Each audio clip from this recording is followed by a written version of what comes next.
पण तो पुन्हा एकदा प्रस्थापित करण्याचा प्रयत्न करूया। दरम्यान मुंबईच्या महापौरपदी भाजपच्या रितू तावडे यांच्या नावाची घोषणा करण्यात आली आहे। याच्यातली शासकीय प्रक्रिया जी असते ती आपल्याला लक्षात घ्यायला लागेल। याच्यानंतर अधिकृतरित्या हे दोन्ही उमेदवार हा आपला उमेदवारी अर्ज दाखल करतील आणि त्यानंतर 11 तारखेला होणाऱ्या निवडणुकीमध्ये भाजपा आणि शिवसेना महायुतीचे सर्व नगरसेवक या दोघांना मतदान करतील आणि त्यानंतर महापौर आणि उपमहापौर पद हे अधिकृतरित्या या दोघांकडे सोपवलं जाईल। मुंबईचे अध्यक्ष अमित साटम यांनी ही घोषणा केलेली आहे।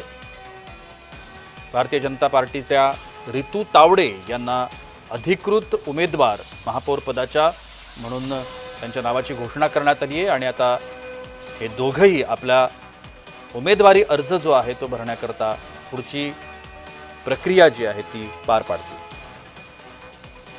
दुसऱ्या बाजूने उद्धव ठाकरे गटाने देखील महापौर पदाकरता उपमहापौर पदाकरता उमेदवार देण्यासंदर्भात हालचाली सुरू केलेल्या आहेत आणि ते देखील या निवडणुकीमध्ये सहभागी होतील।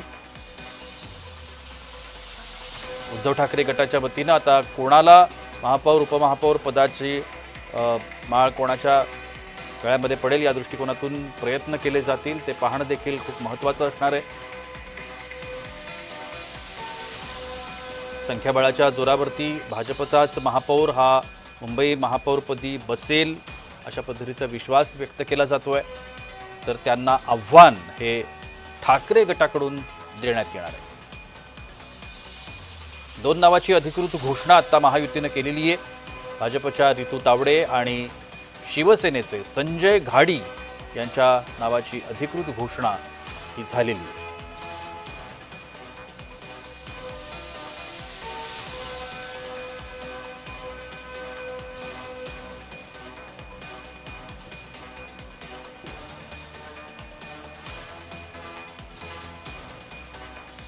देशाची आर्थिक राजधानी म्हणून मुंबईकडे पाहिलं जातं आणि त्या मुंबई शहराची ही महानगरपालिका देखील तेवढीच ताकदवर महापालिका म्हणून त्याची चर्चा होते। या महापालिकेवरती वर्चस्व प्राप्त करण्यासाठी सर्वच राजकीय पक्षांमध्ये सातत्याने चढाओढ लागलेली आपल्याला पाहायला मिळते। मात्र निर्विवाद वर्चस्वाच्या जोरावरती भारतीय जनता पार्टीने आपला उमेदवार हा महापौर पदाचा उमेदवार म्हणून घोषित केला आहे। त्याचबरोबर महायुतीमध्ये सहभागी असणारा दुसरा पक्ष म्हणजेच शिवसेना, या शिवसेनेचा उपमहापौर हा महानगरपालिकेमध्ये असेल। उपमहापौर पदाकरता संजय घाडी यांच्या नावाची घोषणा करण्यात आली। आपण या सगळ्या संदर्भात अधिक माहिती घेण्याचा प्रयत्न करूया। आमचे प्रतिनिधी मनोज दयाळकर आता माझ्यासोबत आहेत। मनोज, दोन नावाची अधिकृत घोषणा करण्यात आली आहे, मात्र आपल्याला सगळ्यांनाच हे निश्चितपणाने माहिती आहे की 11 तारखेला होणाऱ्या निवडणुकीमध्ये सुद्धा याच दोघांना महायुतीचे जे नगरसेवक आहेत हे मतदान करतील आणि त्यानंतर अधिकृतरित्या या दोघांकडे पदभार हा सोपवला जाईल। नक्कीच आपण बघितलं या ठिकाणी महानगरपालिकेचं महापौर कोण याकडे सर्वांचं लक्ष लागलेलं आहे आणि त्या संदर्भामध्ये आज अर्ज दाखल महापौरपदी आणि उपमहापौरपदी अर्ज दाखल केले जाणार आणि त्या अगोदर आपण बघितलं बीएमसीच्या कार्यालयामध्ये भाजप आणि शिवसेनेकडनं बैठकी घेण्यात आलेली होती आणि त्या बैठकीमध्ये दोन नाव जारी करण्यात आलेले आहेत। त्यामध्ये रितू तावडे, अजून एक नाव आपण बघितलं या ठिकाणी शिरवाडकर यांचं समोर येत आहे, पण आपण यावरती 11 तारखेला शिक्कामोर्तब होणार आहे। त्यामुळे कोणाच्या नावावरती या ठिकाणी शिक्कामोर्तब होतो ते देखील पाहणं महत्वाचं ठरणार आहे। पण आपण म्हणतो 25 वर्ष या ठिकाणी शिवसेना ठाकरे गटाची सत्ता होती, पण ती मोडीच काढून यंदा भाजपने या ठिकाणी आपला झेंडा महापालिकेवरती फडकवलेला आहे आणि या मोठ्या प्रमाणामध्ये बहुमताने या ठिकाणी आपण म्हणतो मोठ्या संख्येने पुन्हा एकदा। मनोज, आणखीन एक या सगळ्या संदर्भातली महत्त्वाची गोष्ट आपल्याला लक्षात घ्यायला लागेल आणि ती म्हणजे महायुतीला आव्हान देण्याचा प्रयत्न ठाकरे गटाकडून होणार आहे। कारण ठाकरे गट देखील या निवडणुकीमध्ये आपल्या महापौर आणि उपमहापौर पदाच्या नावांची घोषणा करण्याची शक्यता वर्तवण्यात येते। त्यामुळे हे आव्हान किती मोठं असेल? नक्कीच आपण 25 वर्ष सत्ता या ठिकाणी ठाकरेंची होती आणि त्यानंतर ही निवडणूक महापौर पदाची उपमहापौर पदाची यासाठी ठाकरे या ठिकाणी आपला उमेदवार देणार आहे, पण आदित्य ठाकरे गटाचा उमेदवार या ठिकाणी निश्चित झालेला नाही आहे. पण आज अर्ज दाखल करण्याचं दिवस आहे, त्यामुळे ठाकरे गट या ठिकाणी आपला अर्ज दाखल करतो का हे देखील तेवढंच पाहणं महत्वाचं आहे. पण एका बाजूला बघितलं तर जे राज ठाकरे ते कुठेतरी कोणाला पाठिंबा देते हे देखील तेवढंच पाहणं महत्वाचं आहे, कारण की ही निवडणूक त्यांनी ठाकरेंसोबत लढलेली होती. पण आता भाजपकडनं असं म्हटलं जातं की मनसे भाजपला पाठिंबा देईल असं या ठिकाणी म्हटलं जातं. त्यामुळे दोन्ही भावांपैकी दोघांची म्हणजे मनसेची का आपली इच्छा आहे ते आपण पाहणं महत्वाचं ठरणार आहे. पण आपण म्हणतो या ठिकाणी भाजप हा मोठा भाव ठरलेला आहे आणि महापौरपदी उपमहापौरपदी भाजप इच्छुक आहे आणि स्थायिक पद जे आहे त्यासाठी पण देखील इच्छुक आहे. आणि त्यानंतर आता 2 नावं हे निश्चित झालेली आहेत आणि या 2 नावापैकी कोणाची 11 तारखेला महापौरपदी वर्णी लागते हे पाहणं महत्वाचं आहे.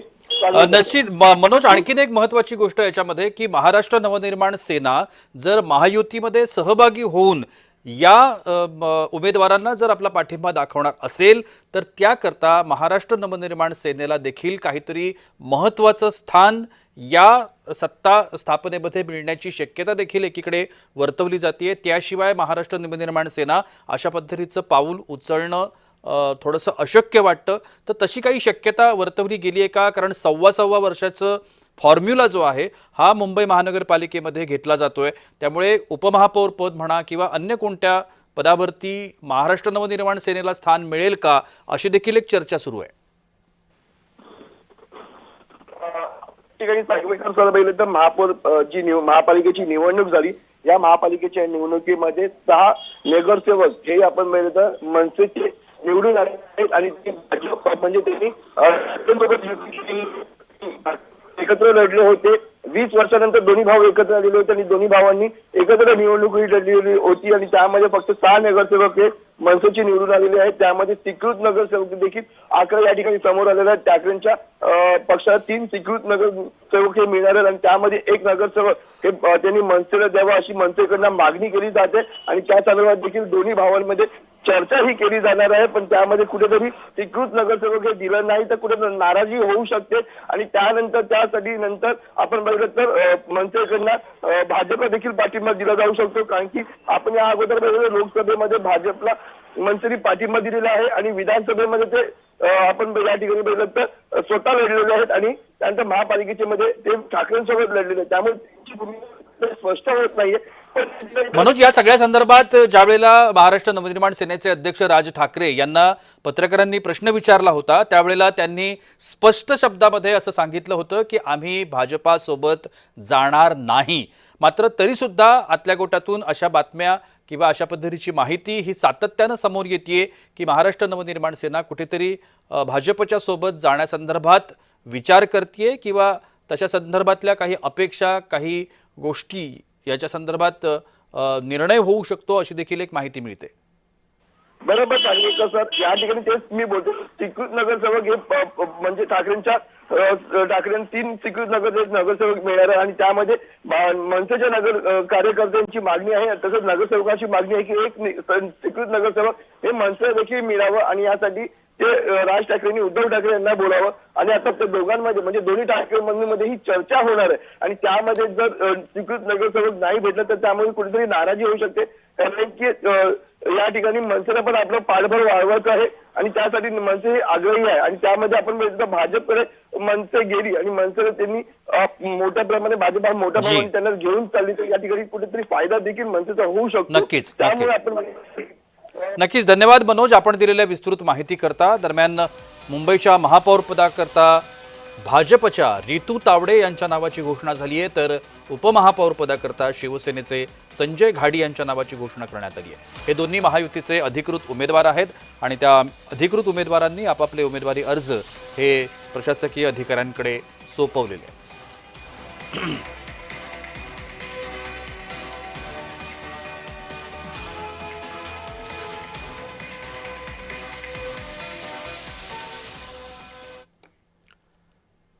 वळ्या पुढल्या बातमीकडे. दरम्यान पुढची रणनीती ठरवण्याकरता मातोश्रीवर चर्चा सुरू झाली आहे. आज दुपारी 12 वाजता मातोश्रीवरती सर्व नगरसेवकांची ठाकरे गटाच्या एक बैठक आयोजित करण्यात आली आहे. महापौर पदाचा निर्णय हा मातोश्रीवरती होणार आहे तर सर्व नगरसेवक हे मातोश्रीवर बैठकीसाठी उपस्थित राहणार असल्याचं देखील सांगितलं गेलंय। मुंबई महापालिकेचा महापौर आणि उपमहापौर हा बिनविरोध निवडला जाऊ नये याकरता सुद्धा असा एक प्रयत्न असणार आहे। मातोश्रीवरच्या बैठकीमध्ये आता या सगळ्या संदर्भात नेमका काय निर्णय घेतला जातो हे पाहणं देखील महत्त्वाचं असणार आहे।